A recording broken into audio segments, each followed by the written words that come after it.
Amen. Purihin ang Panginoon. Sabi nga ng mga awitin natin, we are saying thank you, Lord. Amen. Sino-sino na nagpapasalamat sa Panginoon kasi narito siya ngayong umaga. Ayan, purihin ang Panginoon. No? Pwede ba pakitignan muna yung katabi, pakisabi sa sa Panginoon, nandito ka. Ayan, sabi nyo. Nandito pa pasalamat eh. Ayan.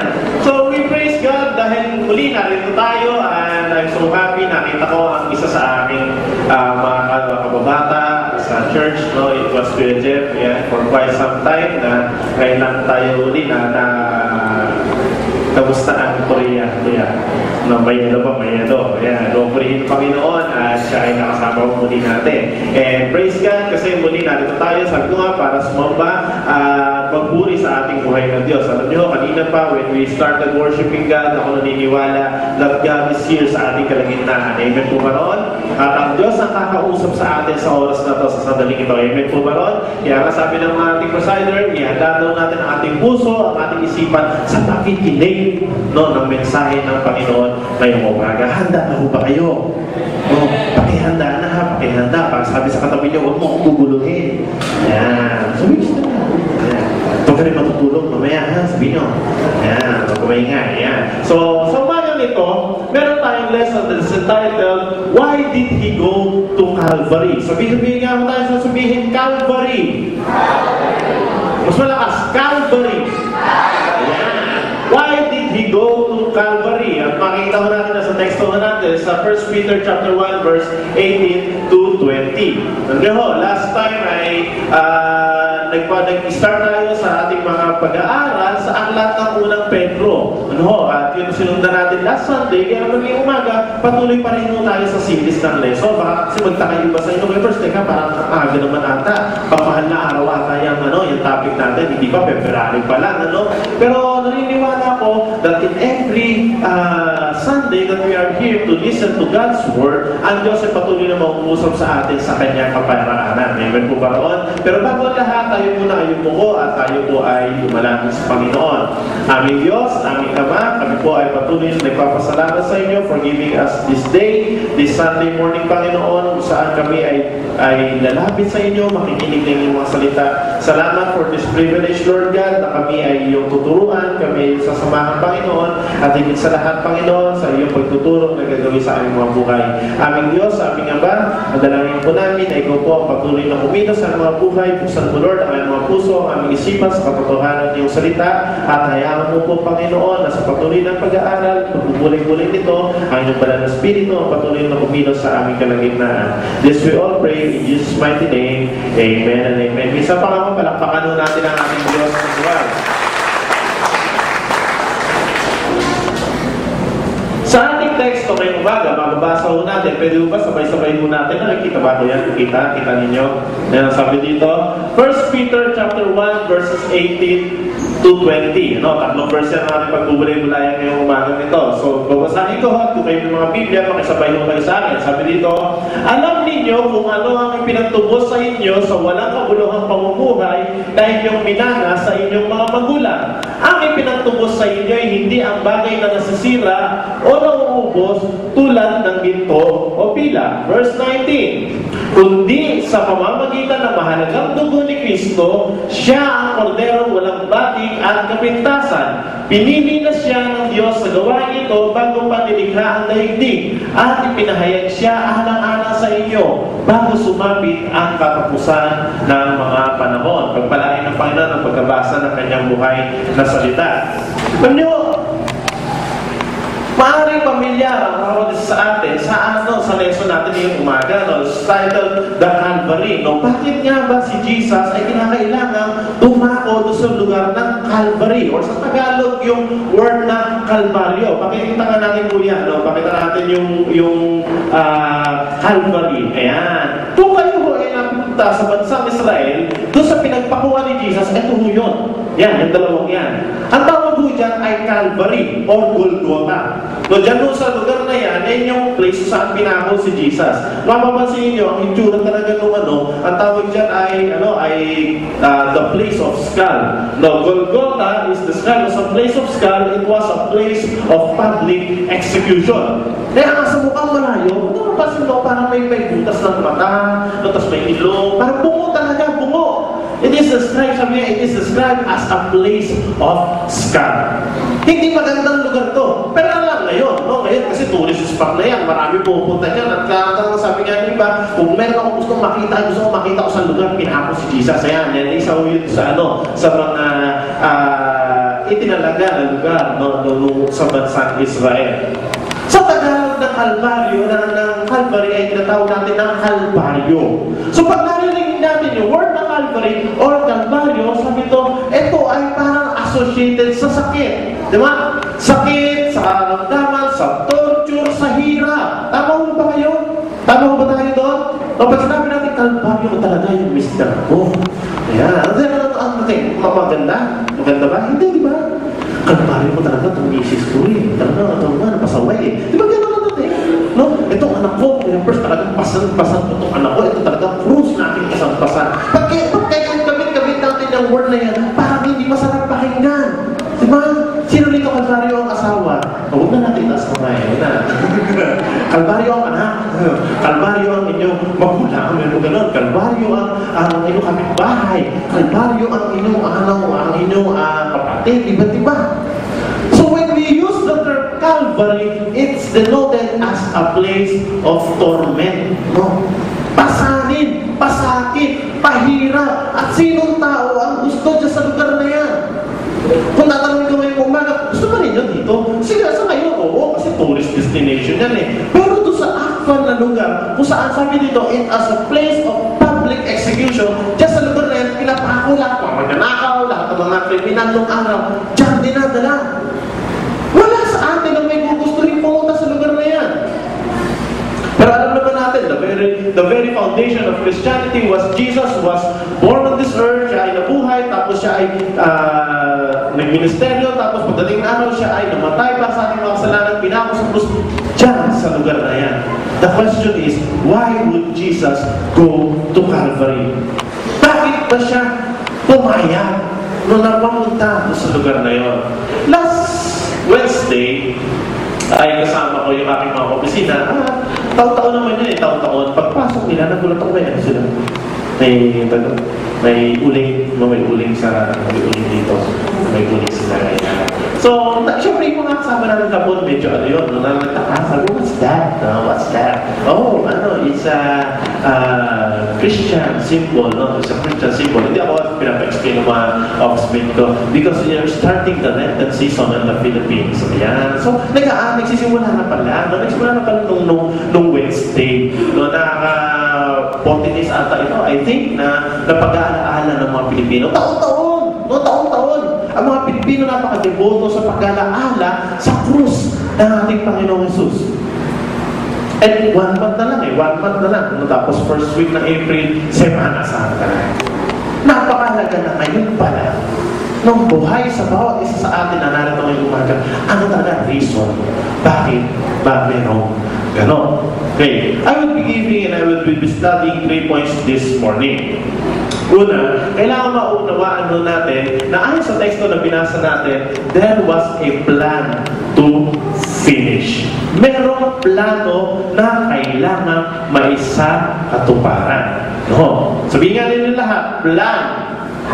Ayan, plano. Ayan, merong plano na dapat may isa katuparan. Ano yun? Una, it is an old plan. No, balik tayo doon sa teksto na ating binasa kanina, kuya. No, sa verse 20, makikita mo natin doon, pinili na siya ng Diyos sa gawain ito bago pa nilikha ang daigdig.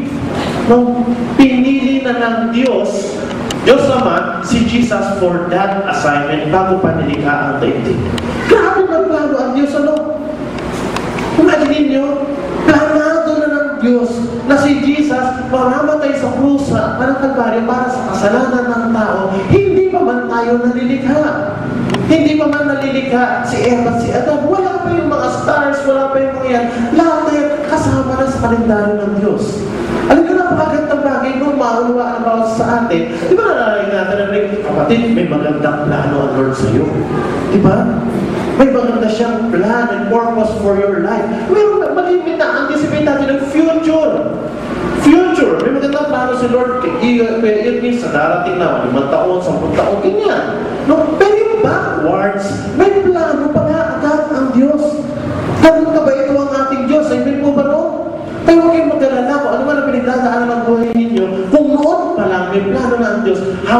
yung future na bawat sa atin. May plano si Lord dyan. Amen po ba ron? Ay parang hindi ka naniniwala. May plano si Lord para sa inyo, para sa ating lahat. Alam nyo, grabe yung plano ang Diyos. Doon pa lang pala na-anticipate niya na kung asali ang tao, mahumiwali sa kanyang magkasala, meron siyang nakareserve na gagawin. Alam nyo, sa buhay kasi natin, dito tayo magplano no? Nagpaplano lang tayo pagka yung pangmula ngayon or pang hinaharap. Tama? No? Planoin natin yung ating buhay, 2 taon mula ngayon, 3 taon mula ngayon. Sabi ni Kuya Joseph, 5 taon mula ngayon, mag-aasawa na siya. Mga yung plano sa buhay eh. Iba-iba tayo ng mga plano sa ating buhay marami. That is all the future. But remember, ito ay all plan. Wala pa tayo sa mundo, plano na ng Lord talaga na si Jesus ay dalhin sa krus ng Kalbaryo. Okay, kung kanina, it was an old plan, letter B, we would learn it is the only plan. Ako po ay may hindi gumawa ng plano. No, plano ng mula sa mga structure kasi yun ang aking profesyon. Pag nagpaplano ka, ang concentration mo, yung mula ngayon, ano yung gagawin natin ate? Ano yung gagawin natin badang? No, gagawa ba tayo ng bahay? O sige, ganito yung gagawin natin bahay. Balik, pagdating ko yung first na siguro 1 o 2 taon ngayon, 2 na sasakyan ko. Kaya lagyan mo ko ng 2 garahe. Mga ganon plano. Pero alam nyo ba, along the way, marami sa mga ginagawa ko ng plano, minsan nag-iiba. No, nag-iiba. Wala lang akong pambili na sa takong papers. Gawin na natin yung 3 palapag, 1 palapag na lang. Lumiit, nag-iba yung plano. No, marami pwede mangyari. Pero, doon sa ating pinag-aaral lang yung umaga, doon sa plano ng Diyos, kanina, ang Diyos pag nagplano, advance planning siya, ang Diyos pag nagplano, isa lang. Wala siyang plan B, plan C, plan D, wala. Isa lang talaga ang kanyang plano. At ano yung plano ng Lord? Ano makikita ho natin sa kanyang salita? Ano sinasabi ng Bible pagdating sa only plan na ito? John 14:6. Ano sinasabi?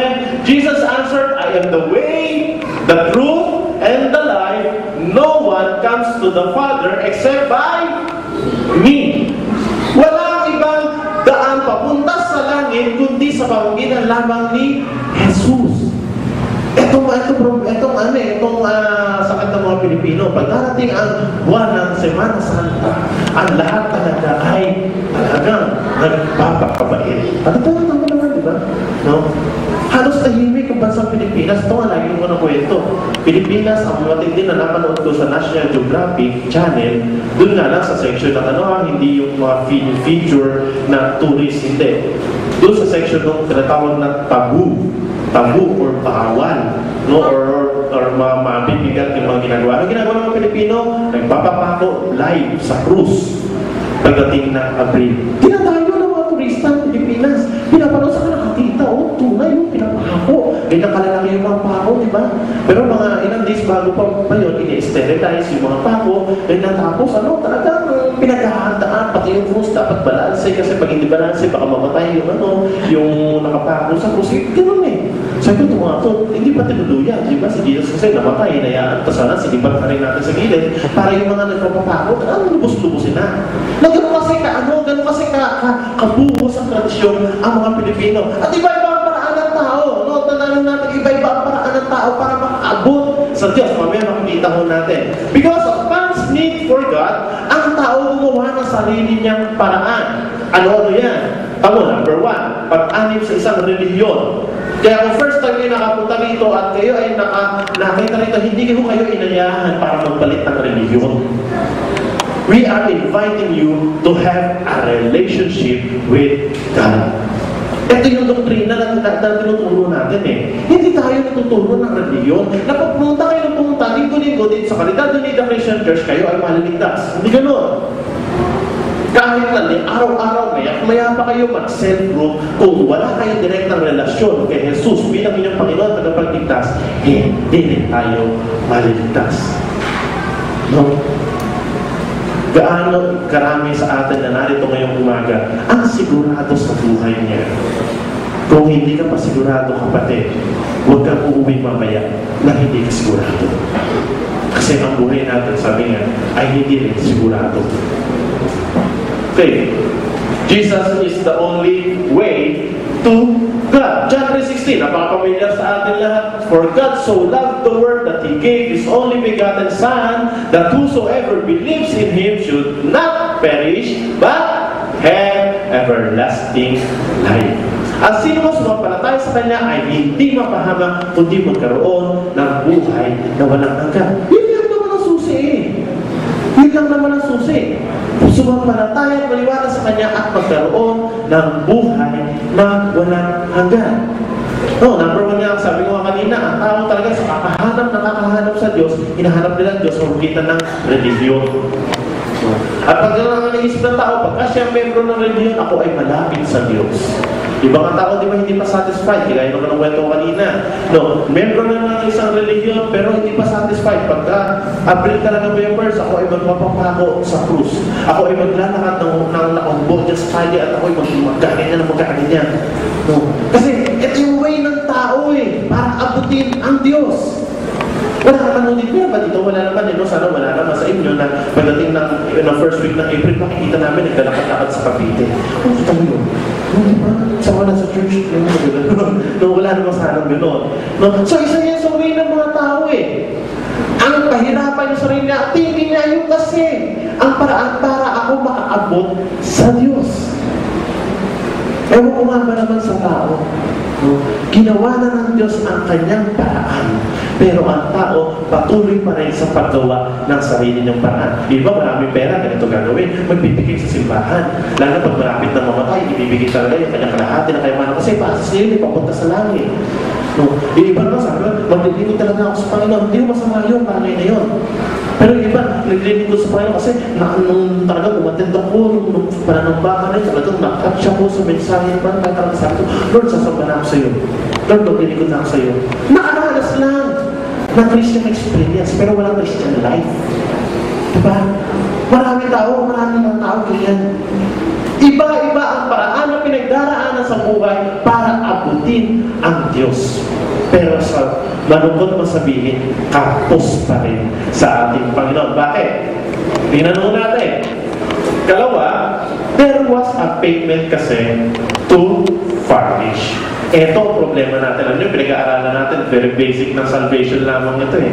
No? Pero magtulak naman ito sa atin para ma-refresh tayo doon at magamit natin ito in teaching to other people. There was a payment na kailangan bayaran. No? Ito problema, may utang pala tayo. Yeah. Number one, a ransom payment. Alam niyo yung word na ransom? Ransom. Kidnap for ransom. May nakidnap na ba rito? Wala pa naman. No? Wala pa. Pero mabigat yun, di ba? No, meron na, di ba? Ang hirap nun. Yung ransom, ibig sabihin, halimbawa, kinidnap ko si Chris at sinabi ko sa pamilya Mojica na bago niyo makuha si Chris, bigyan niyo muna kami ng mga 4 million. 4 million, taas naman. Di ba, 400 na. 4 million, yan. Tapos ang gagawin ng pamilya, kailangan natubos natin si Chris. Kailangan gumawa ka ng paraan, bayaran. No, yung bagay na yun. Ganun mo kasi. No, yun yung ransom. Tanda natin na noong tayo ay pinanganak sa mundong ito, lahat tayo may utang. Yan. Hindi na mabigat eh. Sabi dito, sa Hebrews to, no, hindi makita yung text ko yan sa buka. Sabi dito, inilagay ng Panginoong Yahweh ang tao sa halamanan ng Eden. Itong storya. Upang ito'y pagyamanin at pangalagaan. Okay, si Eva, si Adan, binigyan ng Diyos sa hardin ng Eden para ito ay maging pangalagaan nila. Ito ay maging teritoryo nila. Verse 16, sanabi niya sa tao, makakain mo ay bungang kahoy sa halamanan. Okay, makakain mo lahat na makikita dyan. Verse 17, maliban sa bunga ng punong kahoy na nagbibigay ng kalaman tungkol sa mabuti at masama, huwag mo kakainin ng bungang yon sapagkat sa araw na kanin mo yon ay mamamatay ka. Alam mo natin yung story, it happened in Genesis chapter 2. Oh. Ito ang creation ng Lord. Si Eva, si Adan. Kahanin nyo na lahat na nandyan. dyan. Inyo na yan. Ito mundo, ipawin yung mundo at pakarami kayo. Pero, huwag niyong gagalawin yung isang puno na naandyan. Kata-kata ka naman bakit itong si Eva at si Adan. Ang dami-dami lang pwedeng pag-initan ng puno. Yung pa talaga nag-iisang yun na bawal. So sabi, Lord, what? Bakit kasi mamamatay kayo pag kinain niyo yan? Take note of the word. Sabi doon, mamamatay ka pag kinain mo yan. Hindi pa ako kinakain ni Eva at Adan to, bagong likha pa lang sila no. Pero andun na yung word ng kamatayan. See, alam ng Lord yun eh. Alam na ng Lord na mayroong death. Ito nga nangyari sa pag-curious ng dalawa, ni Eva at ni Adan, alam natin yung storya, kinain niya, pinitas niya, kakasusul kasi nung ahas. Nung kakasusul nung ahas niya, bawal ba? Hindi, doon siya, tinikman, kumain. Di ba naman nasatisfy si Eva, pinasa sa asawa. Yan. Kaya yung dalawa nga sabi, nabulat sila at mula noon, nagkaroon sila ng kamatayan. No? Kaya tayo makasalanan talaga. Minanalahon natin yun eh. Mula pa noon hanggang ngayon, pansinin nyo, pinanganak tayo ng mga makasalanan. Tingnan niyo mga bata. Ito lang yun yung example eh. Tingnan mo nga yung bata. Tingnan mo ano ba yung magsinungaling? Hindi, di ba? Meron ba kayong anak o pamangkin or apo na sinabi, nak, ganito magsinungaling. Pag dumating siya, sabi mo, wala ganun, di ba? Wala magagano sa atin. Bakit? Kasi alam natin na bawal. Tama, alam natin na bawal. Pero bakit yung bata manulog? Nahuli mo na kung ano ginagawa sa sabi mo, pag kinuha mo, kita. Diba? Hindi mo, hindi ako kumain dyan. Diba, parang mo magrasa ang bata. Bakit? Kasi nandun na yung binhin ng kasalanan. Sabi ko sa'yo, pagkapangarap namin, utang na tayo na dapat bayaran. Iyon ang gagawin. Kayo nga, wala pa kang mom yun, hindi pa kang umisip ng masama at mabuti. Lalo na yung pag tumanda, hanggang sa tumanda na sa kasing edad na natin. Di lalo na gano'n karami na yun kung ma-accumulate lahat ng yun. Kaya kasi, may utang tayo. Ano yung utang? Ito, ang kabayaran ng kasalanan ay kamatayan. Sapagkat ang kabayaran ng kasalanan ay kamatayan. Ngunit ang libre kaloob ng Diyos ay buhay na walang hanggan sa pamamagitan ni Kristo Jesus na ating Panginoon. So when Adam and Eve ate the fruit of life na tinatawag, ano po sa kanila? Kamatayan. Namatay pa si Eva at si Adan physically later. Pero kung muna namatay sa kanila, yung relasyon nila sa Diyos naputol.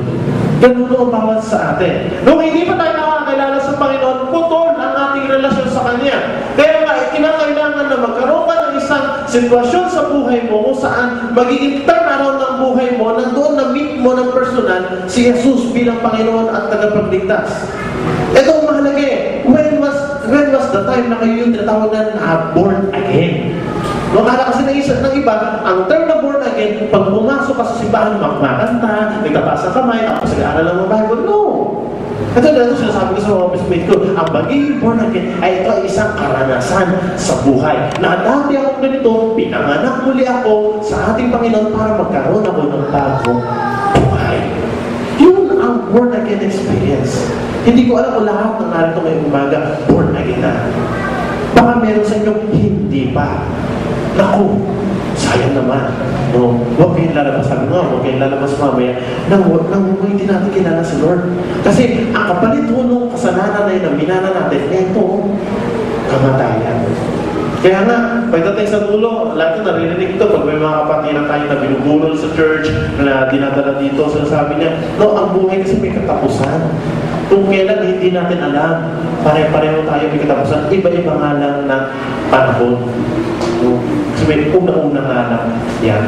Pero ang isang sigurado, may katapusan ang buhay na to. Pagkatapos ng buhay niya, dalawa lang ang pwede gawin ng tao. Hindi mo tayo naniniwala na may purgatorio ho. No, baka may member sa inyo naniwala na, siguro naman, pag namatay-patay ako, pwede pa, purgatorio, sabihin ko ba, Pastor, wala. Dahil dalawa lang yun, diretso lang kayo, impyerno, may galagablab na apoy, o kaya doon sa langit. Dalawa lang mo yan, pwede natin puntahan, no? Kung di kayo sigurado saan kayo pupunta sa dalawa, mamaya ako makapag-usap kayo sa akin, makapag-usap kayo kay Pastor, para sa kinabukasan niyo yan, no? Napakahalaga ng bagay na yan. So yan ang kailangang bayaran. Ano yung ipagbabayad? Makasalanan ng tao. Pinanganak para tayong makasalanan. Ano ang pagbabayad natin?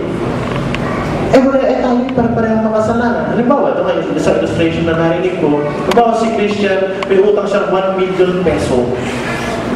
Si Irvin may pera na 500,000, si Joseph may 200,000. Pwede ba ang pagbayad nito dalawa? Hindi, kulang. Diba? Ganun din kasi sa Diyos no? No, hindi pwedeng pagbayad natin yung gawa natin. Hindi pwedeng, Lord, sige, magpapakabait ako. Lord, gagawin ko lahat para sumusayo. Hindi po pwede kasi lahat tayo ay merong binpit na kasalanan sa ating gawa. Kaya kailangan ang isang walang kasalanan ay maging kasalanan para sa atin, para tayo ay matubos. Yun yung pambayad, yung redemption na tinatawag. Kaya si Jesus, sa pagmamahal ng Lord sa atin, binigay sa atin para mamatay doon sa krus ng Kalbaryo, pagtubos sa kasalanan mo at kasalanan ko. No, lagi natin narinig, very familiar na tayo sa story na yan No? Kailangan siyempre may tumubos sa atin. At ang makakatubos sa atin, yun lang, walang kasalanan. Ano pinatubos ng Lord sa ating buhay? Tingnan mo natin itong video na to. No, maraming pamilyar kayo sa kanta. Ito ay lumang kanta.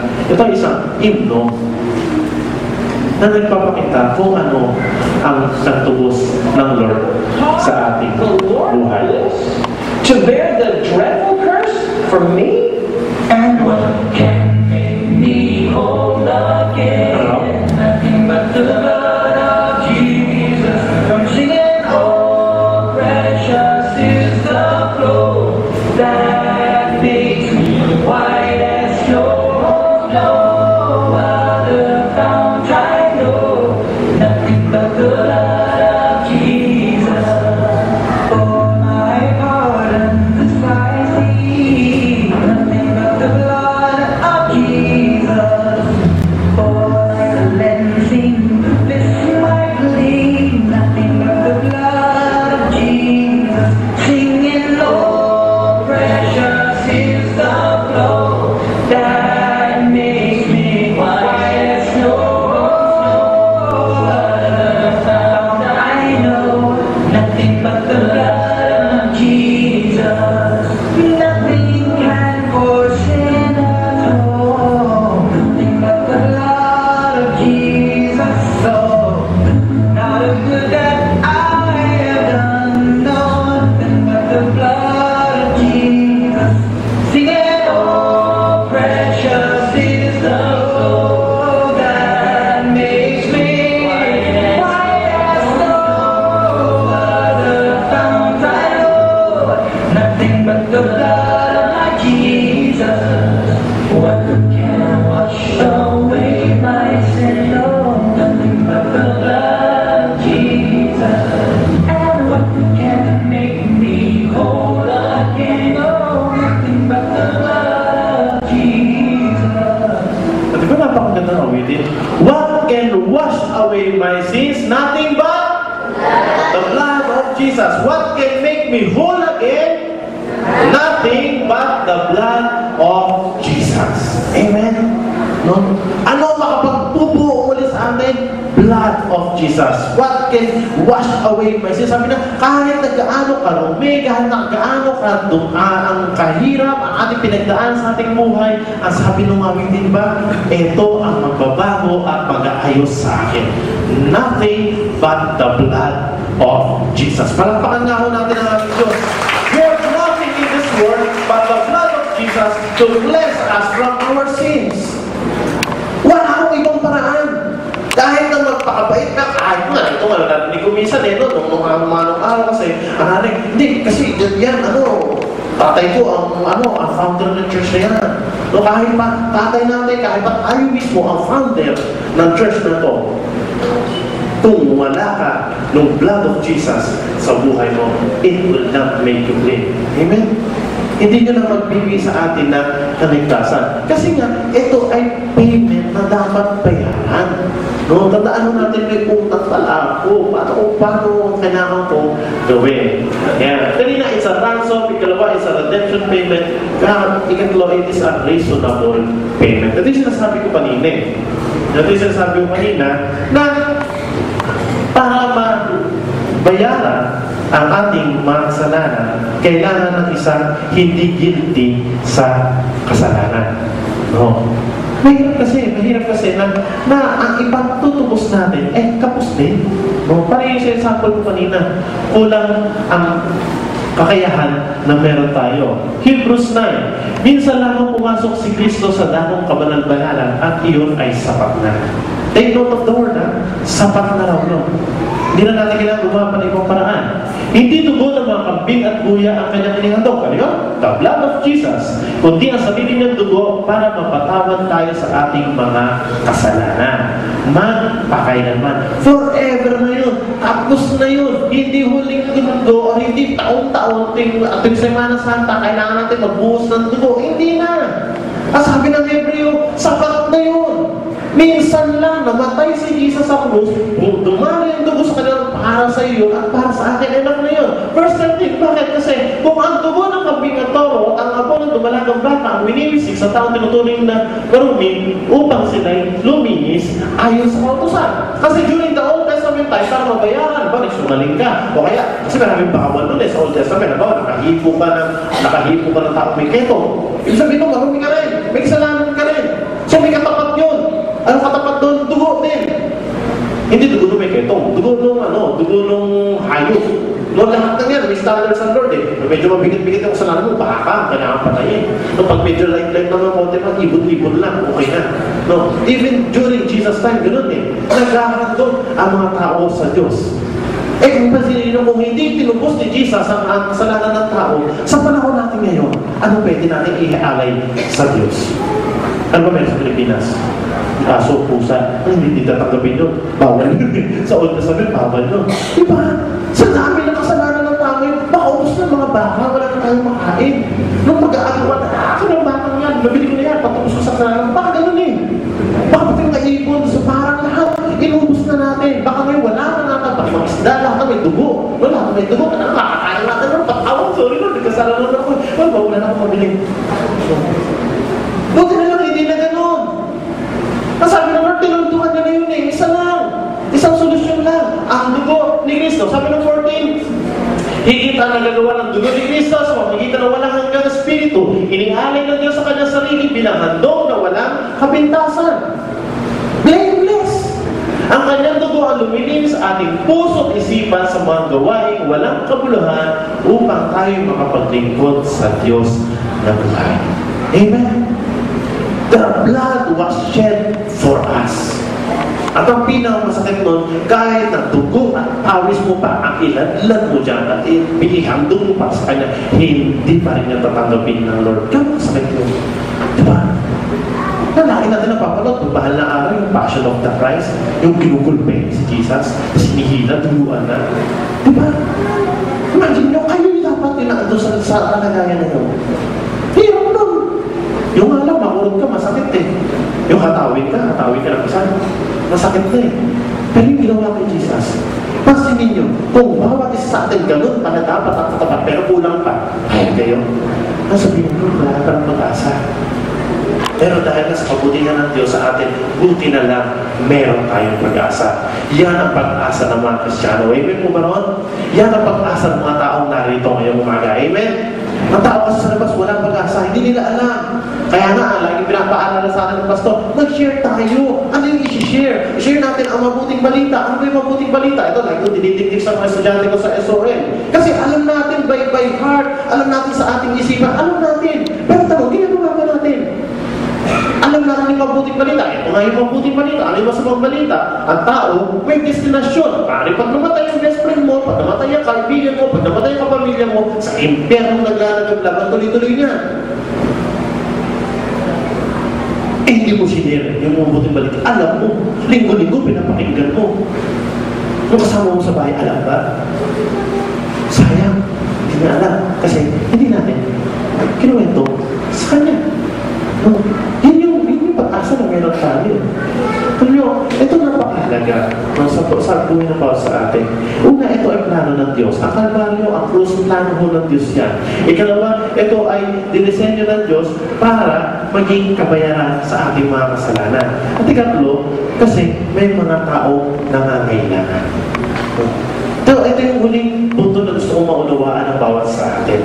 Kasi there are people out there who need a Savior. Maaaring sa kalagitnaan natin ngayong umaga, meron pa sa inyo na hindi nyo pa sinigurado kung meron na nga kayo tagapagligtas sa buhay ninyo.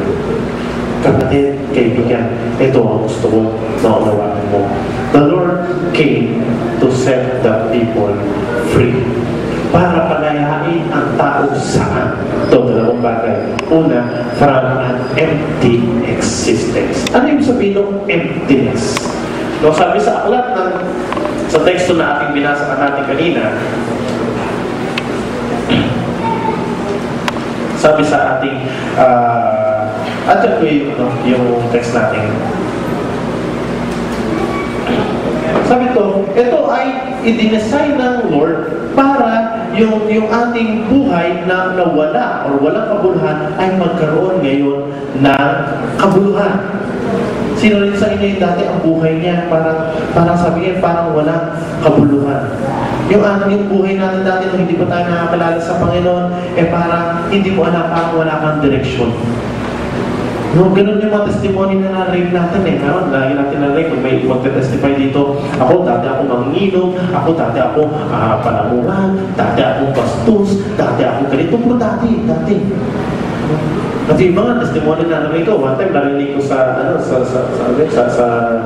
testimony ni si Yeng Constantino, sabi niya, nagawa ko lahat. I have all the riches of this world. Sabi niya, pero may kulang sa akin. Ngayon, hinanap niya yung kulang. Natuklasan niya, ang kulang pala si Jesus sa kanyang buhay. Alam niyo, mga kapatid, maraming tao, marami pang kulang sa kanilang buhay. Alam niyo, ang dami sana pwedeng pampuno ang tao sa kanilang kakulangan, pero hindi mabigay-bigay ng lahat. Ano sabi dito? Alam niyo kung anong pinagtubos sa inyo? Yan, walang bumumuhay na ating minang. Ang pinagtubos sa inyo hindi bagay na sira o ng ubos tulad ng ginto at pilat. Minsan ito tinitingnan ng tao yung ginto, yung pila, yung possessions in life. Pero hindi, sabi ng Biblia, kulang pa rin ang ating kaibuhan. Tumating na ba kayo sa time ng buhay ninyo? Parang may hinahanap ka. Pero parang may kulang. Hindi ko makita ko yung verse. Meron naman ako ng lahat ng pangailangan ako sa mundo. Meron naman ako ng lahat ng material na pangailangan. Pero ba't ganun? Parang hindi ko masatisfied ang buhay ko. Kapatid, may kulang. Sino kulang? Si Jesus. Emptiness or faith. Yan yung ibig natin sabihin. Sapagkat ano ba ang mapapalan ng isang tao? Makamtan man niya ang buong daigdig, ngunit mapapahamak naman ang kanyang kaluluwa. Verse 7 ng Marcos chapter 6, ano ang may babayad ng tao para mabawi ang kanyang buhay? Gawin mo man lahat ng meron ka, magkaroon ka man na lahat ng material na gamit sa buong mundo, kahit na magkaroon ka pa ng magandang pamilya, kung wala naman ang Diyos sa buhay mo, tandaan mo, kulang ka pa rin. Mayaman ka man sa pananaw ng mundo, sabi ng Biblia, dukha ka naman sa harapan ng Diyos. Meron bang maibabayad tayo? Wala. Ano na yung pabayad? Malina? Nothing but the blood of Jesus. Maybe some of you are experiencing emptiness in your life. Search natin ang ating mga puso buhay. Baka may kulang. Baka mayroon kang kulang. Ano yung kulang? Si Jesus sa ating buhay. Baka naatin ka na dito every Sunday. Pero alam mo, deep inside of you, parang meron ka pang hinahanap. Gusto ko sabihin sa iyo na ang kulang sa ating buhay ay si Jesus. John chapter 10 verse 10, ito sabi niya, dumarating ang magnanakaw para lamang magnakaw, pumatay at marira. Si Satan niya. Darating siya sa buhay natin, bibigyan ka niya ng lahat. O, yaman, bibigyan ka niya ng lahat ng sarap ng buhay ito. Sige, magpaasa-asa ka. Yan, lahat ng sungguin, gawin mo na. Yan. Yes, pero sabi ng Bible, darating Satan para magnakaw at pumatay at magwasak ng buhay. But sabi ng Lord, naparito ako upang ang tupa ay magkaroon ng buhay at ng isang buhay na masagana at ganap. I have come here to give life.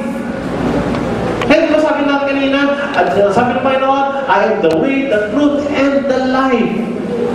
Kamusta ang buhay, kapatid? Meron bang buhay ang buhay ninyo ngayon? O parang walang kabuhay-buhay, Kuya Bruce? Ganito na nga ako noong 2011, ganito pa rin ako ngayon, Kuya Bruce. Parang bang walang kasiglahan ang ating buhay. Bakit ka ng church? Pupunta na. Oo. Tapos nalabas ka na naman gano'n. Ngayon naman, tapos nalipas mo ng Lunes. Hanggang Sabado, punta ka naman linggo. Haba na naman ang mukha. Kaya gano'n, paulit-ulit ang buhay. Kapatid, baka kasi may kulang. Baka kulang si Lord. Doon na nagbibigay ng kasiglahan sa buhay. Kaya walang kasigla ang buhay mo. Kaya pag nakita ka mga kapitbahay mo, ito na naman. Oo, wala ka energy, tingnan. Parang lagi ka na tuyot, tingnan. Wala kang makakawan. Sabi, parang bulaklak, nalantang-lantang. Wala kang mahitang sa atin. Freshness sa atin. Sabi nyo, nagbibigay siya ng buhay. Kung parang patay na ang buhay natin, He gives life to each and every. Yun ang purpose, kaya ako siya dumating. Kasi ang tao, wala nang pag-asa sa kanyang buhay. At ito ang katapusan. Ang sabi niya, the Lord came to save the people from an endless eternity. Dalawa lang naman kasi ang eternity talaga ng tao is either langit or impyerno. Gusto niyo makita kung gano'ng mahirap mapunta sa impyerno? Huwag nyo nang tangkain. Basahin nyo lang ang Bible. Luke chapter 16, 19 to 31. Basahin mo ninyo yan. Pagkulay-kulayan ninyo, anong karakteristik ng isang tao na mapatpad sa impyerno? Kabila, nakakauhaw. Okay na sana kung nakakauhaw lang no? Mainit. Mainit po. Sana kung init, ano lang. Para ka lang tumapad siya. Hindi. No, sabi doon, parang pinakapuluan, asupre. Ano yung sabi niyo, pakulog yung mantika, tapos lawlaw niyo yung braso nyo doon. No, matindi pa doon, matindi. Ano yung tao na habag ko pag naalala ko, yung tao ito namatay, parang kaya ito sa kaya napunta. Hindi pa yun. No, meron pang uod. May uod ka, buhay ka, inuud ka. Ang umuud sa'yo, palabas-masok sa katawan mo. Ano? Hindi mo matanggal. Sabi, pagkanantan mo, nalaglagan laman mo kasi nakulo yun, nakulo. Diba? Parang pinipila. Ang hirap! Tapos ano, sabi naman doon, mga tao doon, kakagalan doon, gingalit doon yung nila, puno ng galit, torment, hirap, sakit, patilig doon. Ganon ang reality mga kapatid ng impyerno. Kung basahin natin ang Biblia, hindi natin kailangan pumunta doon. Tinubos na tayo ng Lord para doon. Come with more, yung mga tao na hindi nakakailangan, walang pagkakailangan sa Panginoon. Baliktad doon ang langit. No? Sabi lang ng Bible, di ba, sa Revelations, wala nang tiyakan doon sa langit. Kasi wala nang sakit doon sa langit. At diba, sarap? Very opposite. Pero ang totoo, maraming mo pa rin. Ito nga matindi. Sa panahon natin, maraming tao ang buhay pa sa lupa, buhay pa sa lupa. Pero ang buhay, parang impyerno na ang buhay. Sabi ko, impyerno buhay naman to. Ganito na nga ako. Dahil ganyan ang termino na marinig ko na sa panahon natin ngayon. Hindi pa kapatid. Hindi pa yan ang impyerno. Hindi impyerno yung asawa mo na pasagulero, pasaglagi mukha mo, pag-uli. Hindi pa yan. No, mas matindi pa dyan ang meron sa impyerno. The question is, where do you want to spend your eternity? Dalawa lang naman po yan eh. Dumating si Jesus for people to be saved. So, dumating si Jesus, dinaanan niya yung hirap ng bundok ng kalwa. Hirap na no. Yun. More than kalahating araw ka nakapako doon. Tulo ng tulo yung dugo kay Jesus. Hindi na naman kasalanan, pero siya yung pinako doon. Dapat tayo nakapako doon sa krus na yun. Pero hindi, mahal na kasi tayo. Ayaw na daanan pa natin yun. Kaya tayo na lang. No, ang hinihiling ng naman natin sa ito eh. Yung kinalanin natin yung kanyang ginawa. Ang tao hindi pa satisfied. Gagawin niya pa lahat ng parang, hindi, kailangan magpapako pa rin ako sa krus. Hindi. Sabi ng Lord, napakasimple na, tanggapin mo ko sa iyong puso bilang Panginoon at tagapagligtas and wash me, make a new life in you. Ano nyo? Gusto kong magwakas sa isang istorya.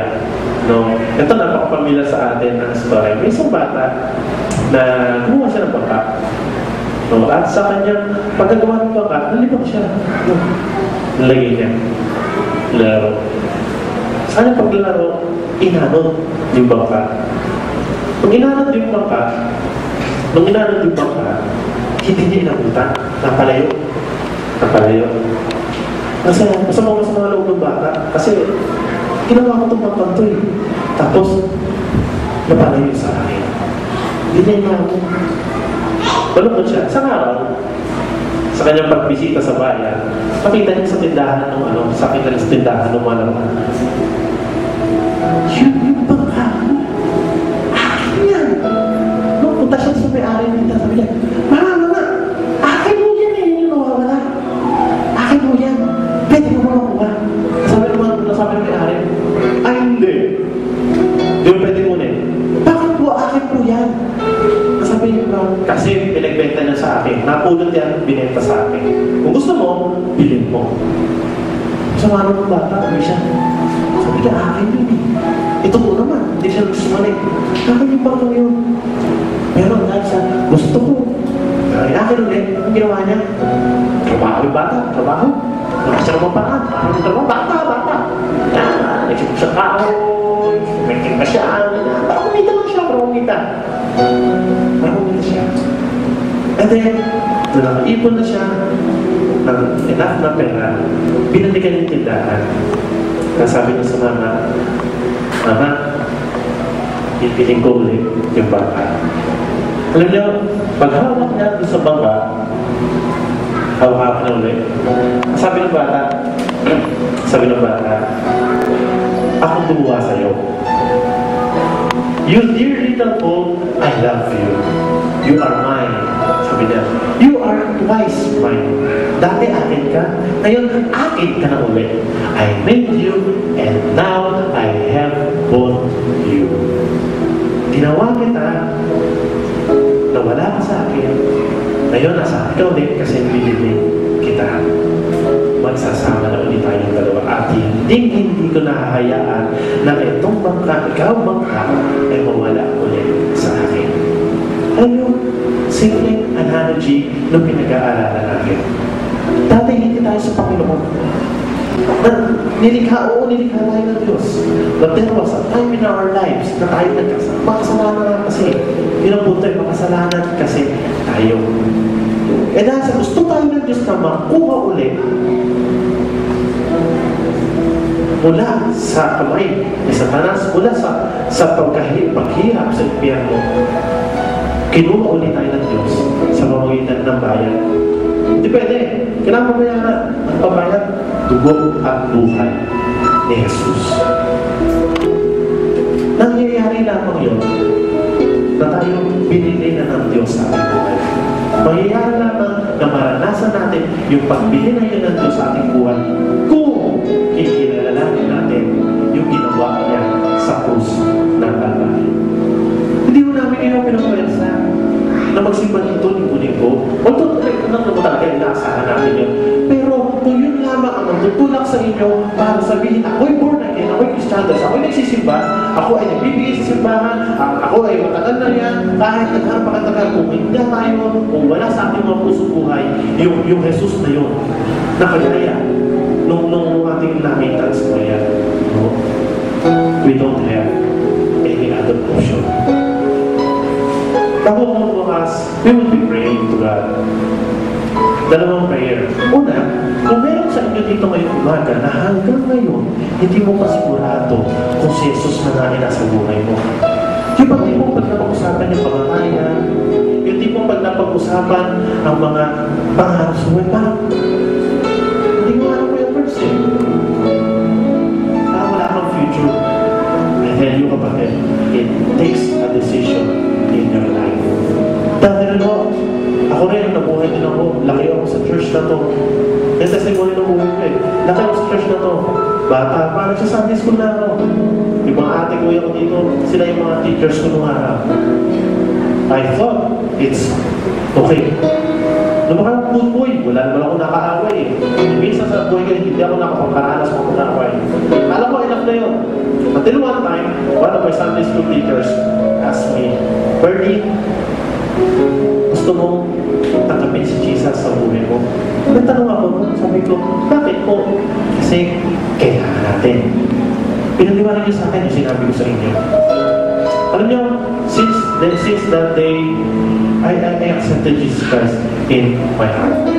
At di ko masasabi nagkamali ako ng desisyon. Wala siguro si Gilbert sa unahan ninyo, kahit ang laki ako sa church, wala rin siguro ako dito kung hindi ko nakilala ang ating Panginoon Jesus.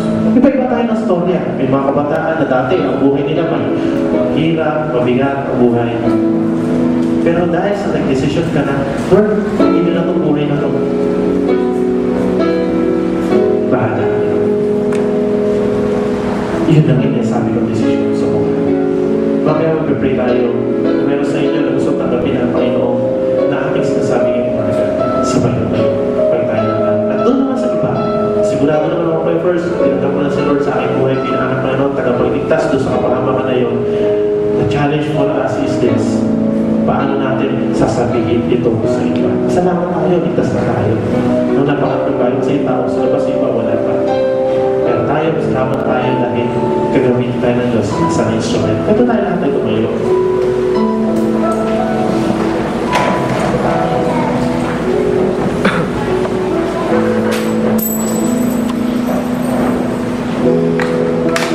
Pagkitin mo natin yung inawit na kanina. Medyo mabilis na version yung kanina yun.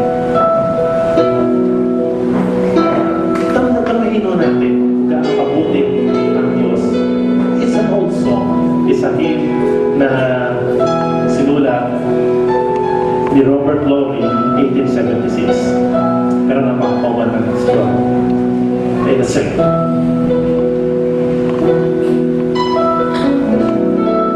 Sabihin niyo ako. What can wash away my sin? Nothing but the blood of Jesus. What can make me whole again? Nothing but the blood of Jesus. Isa pa. What can wash away my sin? Nothing but the blood of Jesus. What can make me whole again? Nothing but the blood of Jesus.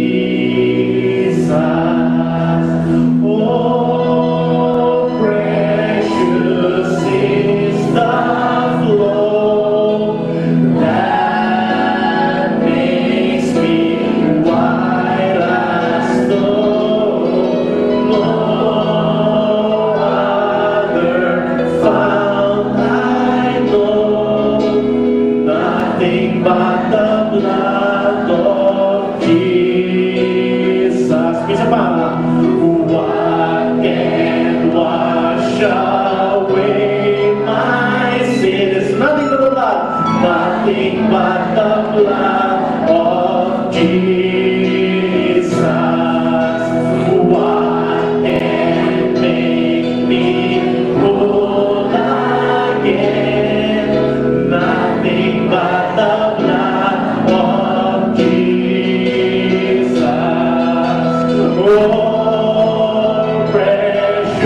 Mga kapatid, yun ang gusto kong i-offer sa bawat sa atin.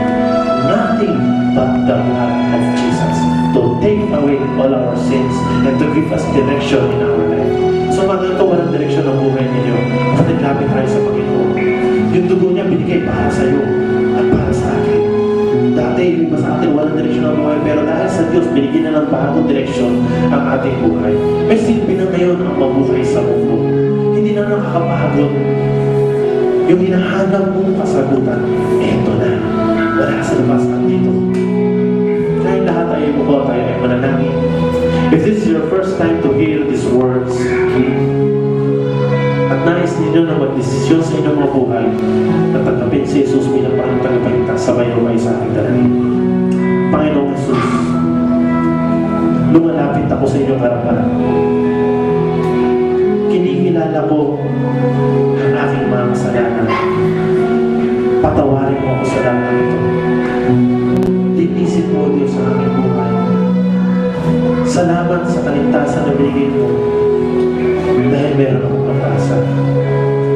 Panginoong Jesus, tinatanggap ko po yung kaloob mong kaligtasan sa akin. Pumasok ka sa aking buhay. Ikaw na po ang magbigay ng direksyon. Ikaw, Panginoon, ang magliligtas sa akin. Panginoon, patunayan mo na ikaw po lamang yung kulang sa aking buhay na aking hinahanap. Sa umaga nito, Panginoon, salamat kasi nagkaroon ako ng pagkakataon ng marinig ang mensahe nito. At nagpapasalamat ako dahil ito magiging simula ng isang buhay na ganap, isang buhay na kasama mo. Salamat sa kaligtasan niyang binigay sa akin. Naanginin ko to habang ako'y nabubuhay. Maraming salamat sa pangalan ni Jesus. Amen. Para masabasa sa atin, patuloy tayo manalangin. Lord, sa'yo namin nilalapit ang buhay ng bawat isa. Una sa lahat, nagpapasalamat ka sa kami, Panginoon. Because we have that great privilege, we have that great life, Panginoon. We have that great joy. We have that great decision to make, Panginoon, sa ating mga buhay. Yun ay yung tinanggap na namin sa mga puso, sa mga buhay, bilang Panginoon namin tagapagligtas. Lord, salamat. Kasi hindi lahat ng tao na nagkaroon ng ganitong pagkakataon. Salamat dahil minsan dumating ka sa aming buhay, kinilala ka namin, Panginoon. We thank you, Lord God, for the gift that you have given us. Salamat sa buhay mo na yung binigay sa bawat isa. Para sa amin sana ang hirap, pero Lord, dinala mo yun dahil sa mahal mo kami. Panginoon, hayaan mo na bawat sa amin dito ngayong umaga. Dalhin mo namin ang mensahe nito ng kabutihan mo. Dalhin namin ang mensahe nito ng pagmamahal mo po, Panginoon, sa aming mga kapitbahay, sa aming mga kasambahay, sa aming mga kaopisina, sa aming mga trabaho, sa aming mga kaklase, sa mga tao sa aming paligid, Panginoon, na wala ba pong pagkakilala sa inyo. Lord, bigyan mo kami ng burden sa aming mga puso. Lord, bigyan mo kami ng bigat, Panginoon, na hindi kami matatahimik kung hindi na masisirahan ang mga tao sa aming paligid. Panginoon, maraming tao na nangangailangan sa inyo. Gamitin mo nawa lahat ng buhay na narito ngayong umaga para maging instrumento mo kami at makita kanila, Panginoon, sa kanilang mga buhay. Lord, bigay namin sa mga buhay. Sinusurrender namin ito sa inyo, Panginoon, minsan pa. Kung may pagkakataon pa sa aming buhay na malayo ang aming lakad sa inyo, Panginoon, humingi namin ng kapatawaran. Minsan pa ibalik mo sa amin, Panginoon, ang kagalakan na ikaw ay aming makilala, Panginoon. Balik mo sa amin, Lord, yung joy. Noong una ka namin nakilala. Lord, i-renew mo muli ang bawat sa amin ngayon. Kakayaan mo, Panginoon, na simula sa oras na ito, paglabas namin mamaya, pasok mo namin, Panginoon, sa buhay na kasama ka, Panginoon. At nagtitiwala kami na kami yung sasamahan namin sa katapusan ng buhay na ito, O Diyos. Sa inyo po lahat.